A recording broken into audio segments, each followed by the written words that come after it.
Hello everyone, welcome to science explored. आज हम scabies के बारे में डिस्कस करेंगे। ये एक स्किन कंडीशन है जो ऐसे स्कैबीज माइट्स के कारण होता है। स्कैबीज में पेशेंट को बहुत ज़्यादा खुजली होती है और इसी कारण स्कैबीज को हिंदी में खाज भी कहा जाता है। स्कैबीज होने का सबसे बड़ा कारण है बरोइंग माइट्स, मतलब एक छोटा सा परजीवी जिसे सार्कोट स्कैबी कहा जाता है, जो 8 पैरों वाला होता है। ये स्किन के अंदर जाके बरोज या फिर टनल जैसा स्ट्रक्चर बनाता है, मतलब ये त्वचा को खोदते रहता है, जिससे तेज खुजली होती है जो रात में और भी ज़्यादा बढ़ जाती है। यहाँ पे देखिए, ये है एक फीमेल माइट। ये ऐसे स्किन में बरोज बनाती है और अंडे देती रहती है और ऐसे करते हुए ये इसकी आबादी बढ़ाती जाएगी और इसी बरोज के कारण पेशेंट के स्किन पे ऐसे ब्लिस्टर या फिर बम्स, जिसे हम फोड़े कह सकते हैं, तो इस बरोज के कारण पेशेंट के स्किन के ऊपर ऐसे बम्स आएंगे और जहाँ जहाँ ये ऐसे बरोज बनाती जाएगी वहाँ पे बहुत ज़्यादा खुजली और ऐसे बम्स आएंगे। अब सवाल ये है कि स्कैबीज फैलता कैसे है। तो स्कैबीज ये हाईली कंटेजियस डिसीज है, मतलब ये बहुत जल्दी संक्रमित होता है।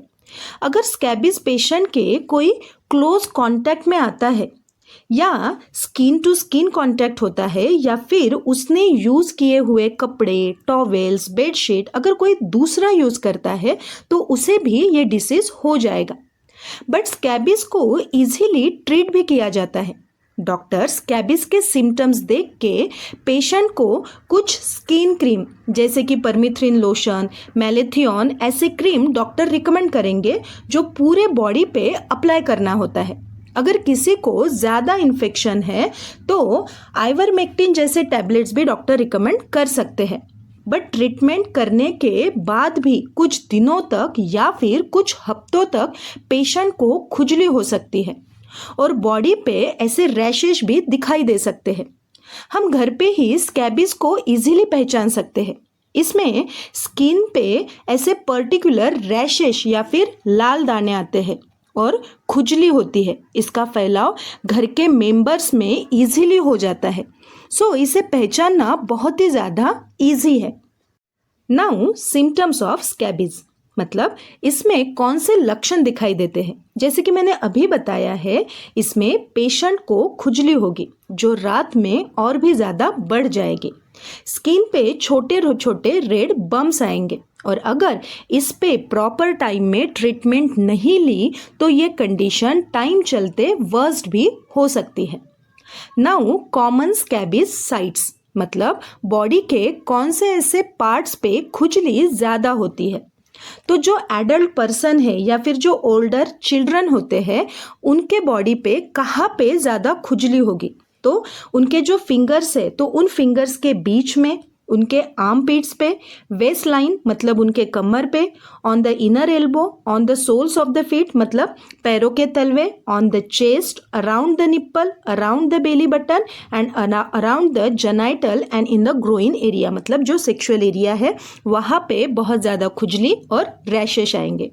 बट अगर स्कैबीज किसी छोटे बच्चों को हुआ है, मतलब इन्फेंट या फिर यंगर चिल्ड्रन को हुआ है, तो उनके बॉडी पे कौन से पार्ट पे खुजली और रैशेस आएंगे, तो उनके fingers, face, scalp and neck और उनके हाथ पैरों के जो तलवे हैं वहाँ पे भी रैशेस दिखाई देंगे। तो ऐसे कुछ कॉमन साइट्स होते हैं बॉडी के ऊपर जहाँ पे पेशेंट को स्कैबीज में खुजली और रैशेस दिखाई देंगे।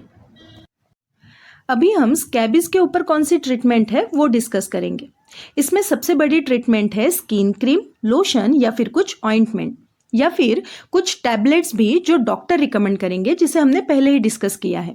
इसका जो लोशन होता है वो पूरे बॉडी पे अप्लाई करना होता है, मतलब नेक से लेके पैरों के तलवों तक ये लोशन लगाना होता है। इस ट्रीटमेंट का एक ही गोल है, माइट्स और उसके अंडों को बॉडी से पूरी तरह से किल कर देना। अगर ये इन्फेक्शन पूरे फैमिली मेंबर्स में फैला है तो ये ट्रीटमेंट घर के हर एक सदस्य को सेम टाइम में करनी होती है, तभी जाके ये सारे माइट्स एक ही टाइम में फैमिली से दूर जा सके। नाउ प्रिवेंशन, मतलब इससे बचा कैसे जाए। तो अगर किसी को स्कैबीज हुआ है तो सबसे पहले उसने खुद को फैमिली मेंबर या फ्रेंड से अलग रखना है, क्लोज कांटेक्ट अवॉइड करना है, और पेशेंट ने यूज़ किए हुए कपड़े, बेडशीट जो भी है वो गर्म पानी में डाल के उसे क्लीन करना होगा। पेशेंट ने यूज़ किए हुए कुछ चीज़ें अगर हम वॉश नहीं कर सकते हैं तो उन चीज़ों को एयरटाइट बैग में डाल के उसे 3 से 4 दिनों तक सील करके रख देना होता है, ताकि उन 3-4 दिनों में स्कैबीज माइट्स मर सके। बाद में आप उन चीज़ों को यूज़ कर सकते हो। और सबसे बड़ी बात, पेशेंट को डॉक्टर ने जो भी ट्रीटमेंट दी है वो प्रॉपरली करनी पड़ेगी। तो ये हुए सारे बेसिक प्रिवेंशन। लास्टली मैंने यहाँ पे स्कैबीज से रिलेटेड कुछ सवाल लिए हैं। तो सबसे पहला जो सवाल है वो है how long does scabies last, मतलब ये जो स्कैबीज माइट है वो हमारे बॉडी में कितने दिनों तक रह सकता है। तो जनरली स्कैबीज माइट ये 1 से 2 मंथ तक हमारे बॉडी में रह सकता है। अगर ट्रीटमेंट चल भी रही है तो मैक्सिमम उसका टाइम कितना रहेगा, 1 से 2 महीनों तक। बट ये जो स्कैबीज माइट है अगर वो किसी सरफेस के ऊपर है तो वो सिर्फ 72 आवर्स तक ही जिंदा रह सकता है।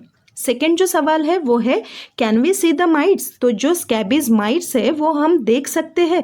तो नहीं, हम हमारे नेकेड आई से उसे नहीं देख सकते, क्योंकि वो बहुत ही छोटा होता है, माइक्रोस्कोपिक साइज का है। मतलब उसे देखने के लिए हमें माइक्रोस्कोप की ज़रूरत रहेगी। और लास्ट जो सवाल है वो है can pet give scabies to human, मतलब अगर किसी पेट के ऊपर अगर कोई माइट है तो वो माइट ह्यूमन को स्कैबीज कर सकता है? तो नहीं, इसका जवाब क्या है, नहीं, क्योंकि जो पेट के ऊपर माइट्स जो रहते हैं वो अलग टाइप के होते हैं।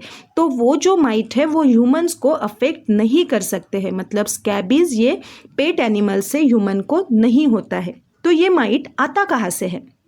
तो जनरली जो कॉटन के प्लांट्स है वहाँ पे ये रहता है और वहाँ से वो ह्यूमन बॉडी में आ सकता है, या फिर किसी स्कैबीज पेशेंट से ये फैलता है। तो ये कुछ सवाल हुए स्कैबीज से रिलेटेड। तो हमारा आज का टॉपिक यही तक था। अगर ये टॉपिक आप लोगों को समझ में आया है तो इस वीडियो को लाइक कीजिएगा और इस वीडियो को शेयर ज़रूर कीजिएगा। Thank you.